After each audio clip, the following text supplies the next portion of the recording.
On 5 News, a police car chase goes terribly wrong. A woman and a young boy are killed. 3 little girls are seriously injured after the car crashed into pedestrians. Witnesses describe how the vehicle hit what appeared to be a family leaving a local park. We'll have the very latest.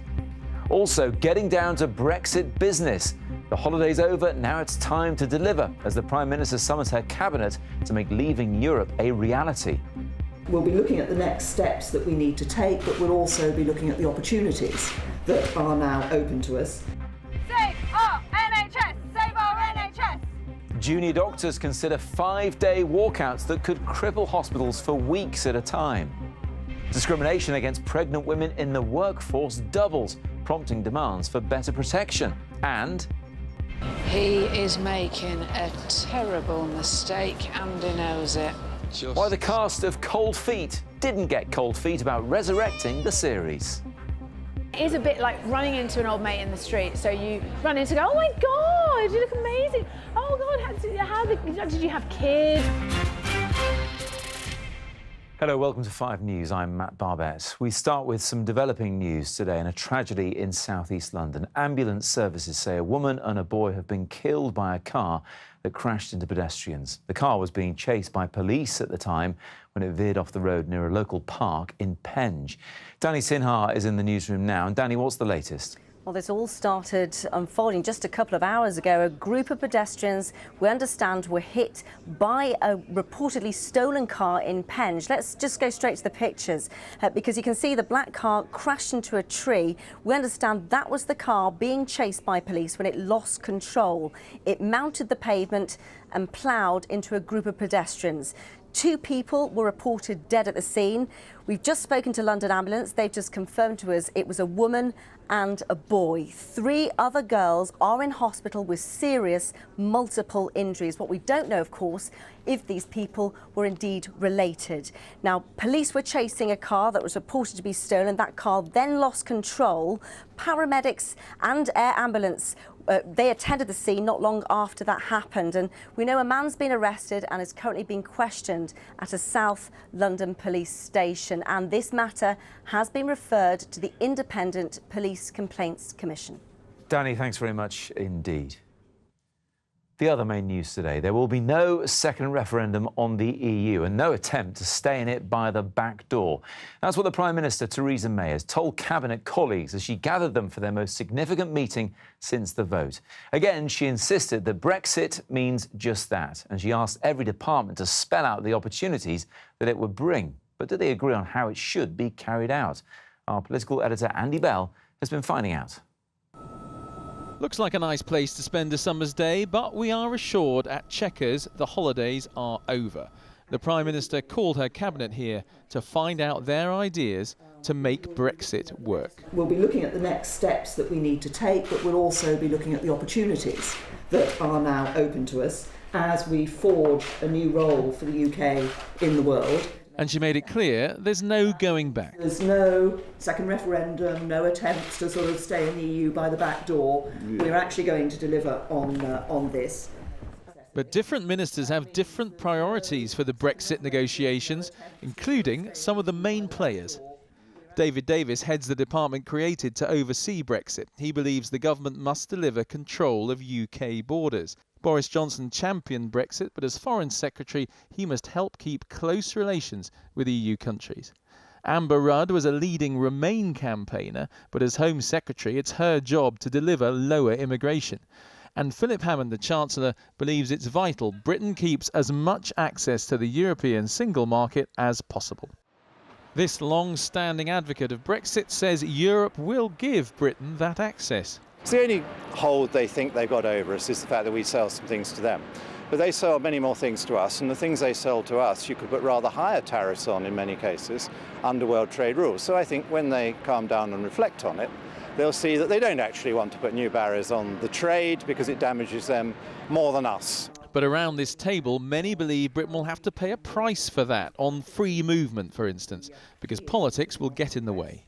Germany and France, for example, would be just as invested, if not more invested, in making sure that they shore up what's left of the European Union, and that means not giving the UK an easy ride on trade.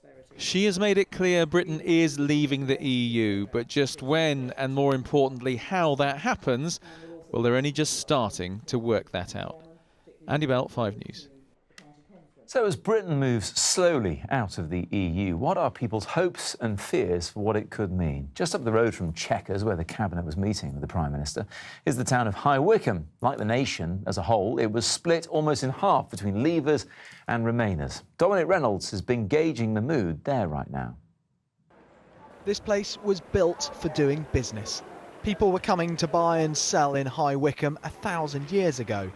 Today, the market town is 10 miles from Chequers, where the PM is discussing a much bigger marketplace and Britain's role in it. So what should they be talking about? I mean, we were going to be in dire straits now, and it hasn't happened. David voted leave in June. He says he's felt good about it all summer, but now he's got a message for the Prime Minister. What are you telling her? Get on with it. Simple as that? Simple as that. You want Article 50 triggered straight away? Yes, and let's start negotiations now. And 2 years should be long enough to be able to get the majority of what we want in place. 6-month-old Donnie is the youngest of Alicia's 3 children. She wants him to be able to keep the freedoms of EU membership. I would like to be able to do everything as free as I could without having to be penalised or having extra costs added to it. And even though the trade-off for that might well be we keep immigration levels as they are. Immigration, I don't know how they'd sort that one out. In the cupcake shop is Lynn, mum to 9 children, but not too worried about the future. She doubts Brexit discussions will make much difference to her at all. Nothing's actually happened. You know, it's no different, apart from sort of like a few sort of like moments. Nothing actually has happened, has it? It's been quite a calm summer, hasn't it? Yeah, you know, maybe it's a calm before the storm, who knows? In this factory, they turn materials bought in Europe into furniture they sell in the UK. When the pound plummeted after Brexit, it was a worry. The exchange rate is very two-edged. I mean, it does cost us considerably more to run the raw materials to run this factory and to buy the designs that we have made overseas from manufacturers in Europe and the Far East. But it's two-edged because it also gives impetus to our selling abroad. We've been told Brexit means Brexit, but not what Brexit will look like. Today, our politicians are starting to carve out that European future. For this business at least, a delivery of some certainty would be very welcome. Dominic Reynolds, 5 News in High Wycombe. Let's have a word with Andy Bell in Westminster now. Andy, quite a few people scratching their heads even now in High Wycombe. So we've said it before, still quite a challenge for the government. Yes, and we're not much the wiser, to be honest, after this meeting today. The official communiqué simply says that there was agreement that the government had to take advantage of the opportunities presented by Brexit. So we're not being told very much more. What we do know is that the Prime Minister's made it clear we are leaving the EU, and we are still assuming that her plan is to trigger Article 50, that 2-year process for leaving. Her plan is to trigger that at the start of next year. But I think the pressure is going to start growing. As you heard in Dominic's report, there are people who want her to get on with it. There are certainly members of her own political party who want her and the government to get on with the process of leaving the EU, and certainly other European governments like the French, like the Germans also. They're tapping their fingers at the moment, but pretty soon they're going to start saying, come on, you voted to leave, we want to see how you're going to do it, and we want you to get on with it. Andy, thanks very much indeed.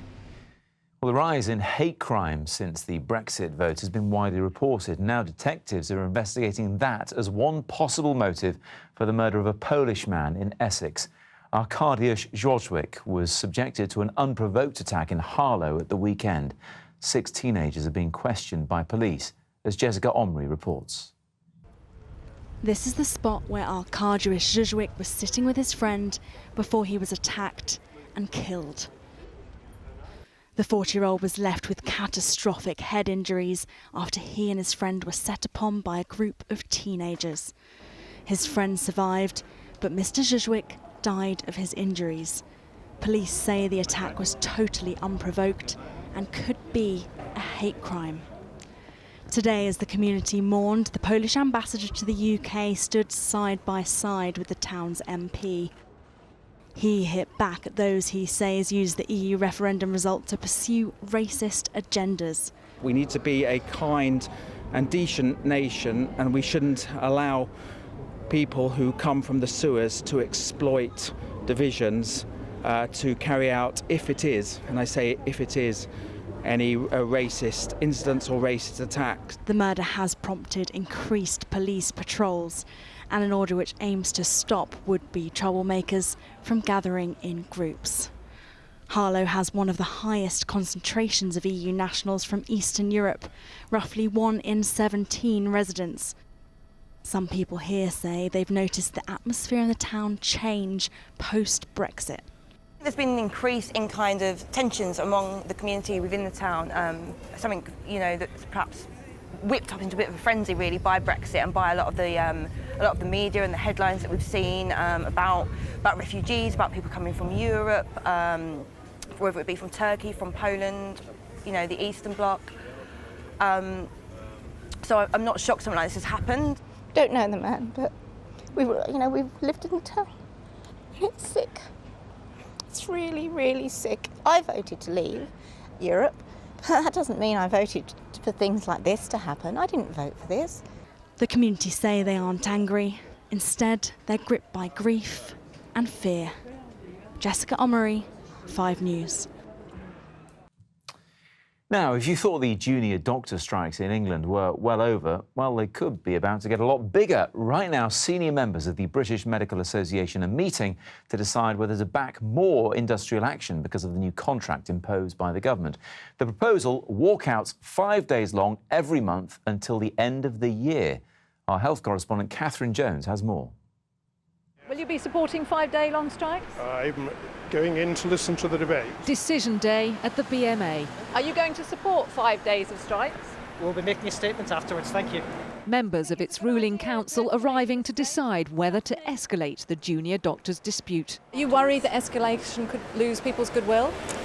I can't discuss that just now because I want to listen to the discussion, I want to take part in that, and then you'll find out afterwards. This Facebook message posted last night by junior doctor leader Ellen McCourt shows the proposal under discussion this afternoon. 5 consecutive days of 8 a.m. to 5 p.m. full walkout industrial action. That means doctors not covering A&E, starting in September, repeated every month. One doctor who will be involved in the decision has told 5 News why he is backing that. If the contract is implemented, I fear that doctors will continue to leave the UK in their droves, in their tens of thousands, and the NHS will fundamentally crumble if it doesn't have the staff that it needs. So far, there have been 5 strikes since January, escalating to a full withdrawal of Labour in April. A breakthrough in talks in May meant a deal was struck with junior doctor leaders. But in July, 37,000 BMA members voted on this new contract and the majority rejected what had been negotiated. Nothing's been decided, and I know these are thoughts in the pipeline, but these are really last resort. We've been struggling for years, actually, to try and dispute this contract, and it becomes so frustrating when we're not listened to. So you almost think of, we're being pushed to this point, I would say. It's not something that we want to do. I would say it's something we're being pushed towards. No ifs, no buts, no junior doctor cuts. If the BMA backs down, it damages its power to defend doctors. If it backs its members, it risks losing the goodwill of patients and the public. This could be the toughest decision the ruling body of the Doctors' Union ever makes. Let's get the very latest now from the BMA's headquarters. Kathy is there for us. What are you hearing, Kathy? Well, just in the last couple of minutes, the BMA has confirmed to me that the BMA Council has authorised industrial action, but they haven't yet released what form that industrial action will take. So there will be strikes by the look of it, but we don't yet know if it'll be those 5-day-long strikes that the leader of the junior doctors has proposed. Of course, what those 34 voting members will have been deciding is whether they can put forward a strike that would in so many ways further impact on the NHS, because obviously basically letting the consultants take all the pressure for 1 week in 4 as we approach the winter would have an enormous impact on routine care and potentially also put patients at risk. But the BMA have had a very strong message from their members that they want to reject this deal, and it's those members that elect the council here, and they're also running out of time to make their point because the Health Secretary, Jeremy Hunt, has said he will begin imposing this contract in October. Kelly, thanks very much. Still to come on the programme. Get pregnant, face the sack, the shocking rise in discrimination against women who are expecting, and... I fell. Old people have falls. We're catching up with a cast of Cold Feet about resurrecting their old characters and also the ageing process. I thought you'd had a heart attack. We'll learn more after the break.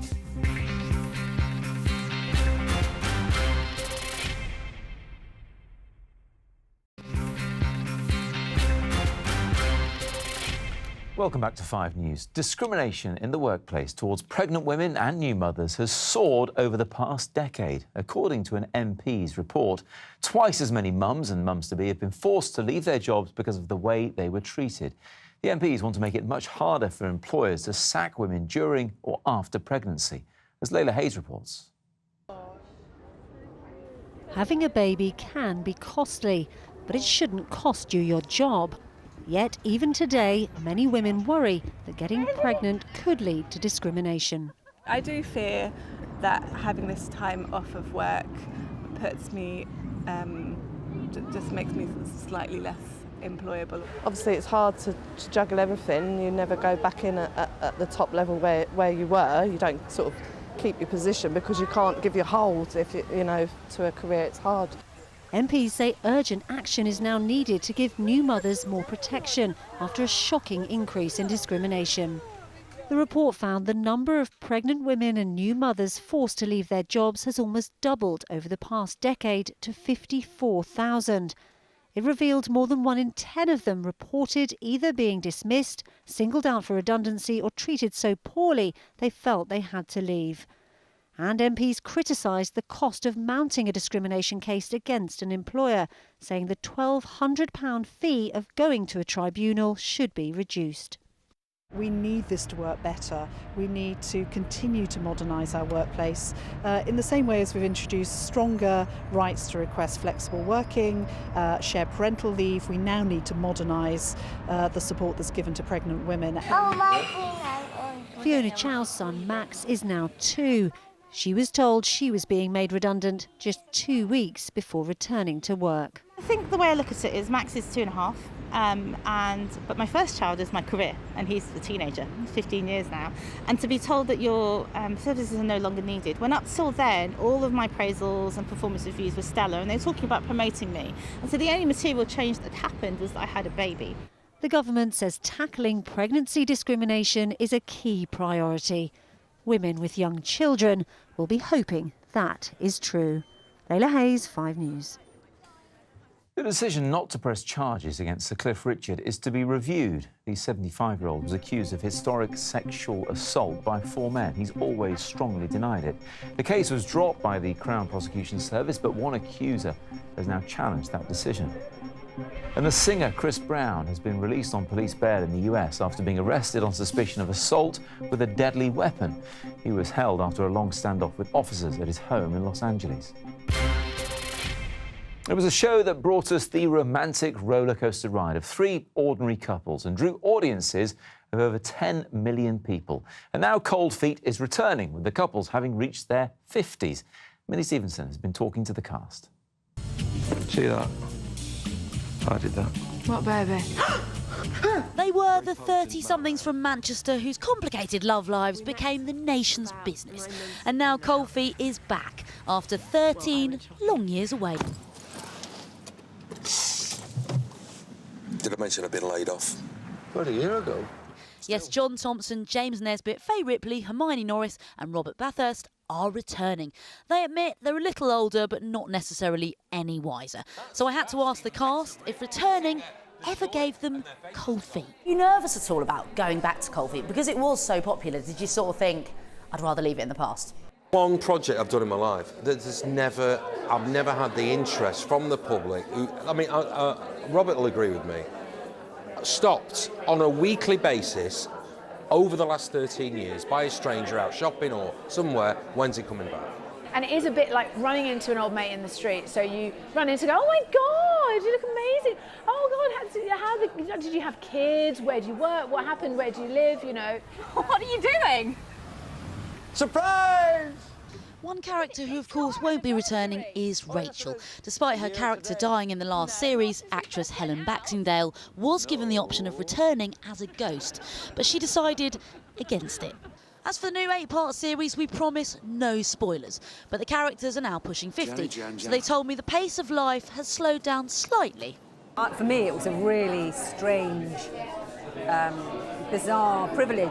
It was the whole time. It was like sort of being 20 years ago and the moment simultaneously, but for an extended period of time. Is it different now doing it, or does it feel exactly the same as 13 years ago? We just drink a lot more Earl Grey, basically. Water and coffee, yeah. Cold Feet returns on Monday, when they'll be hoping viewers remember them with warm affection. Minnie Stevenson, 5 News. Do you have time for a coffee? Yeah.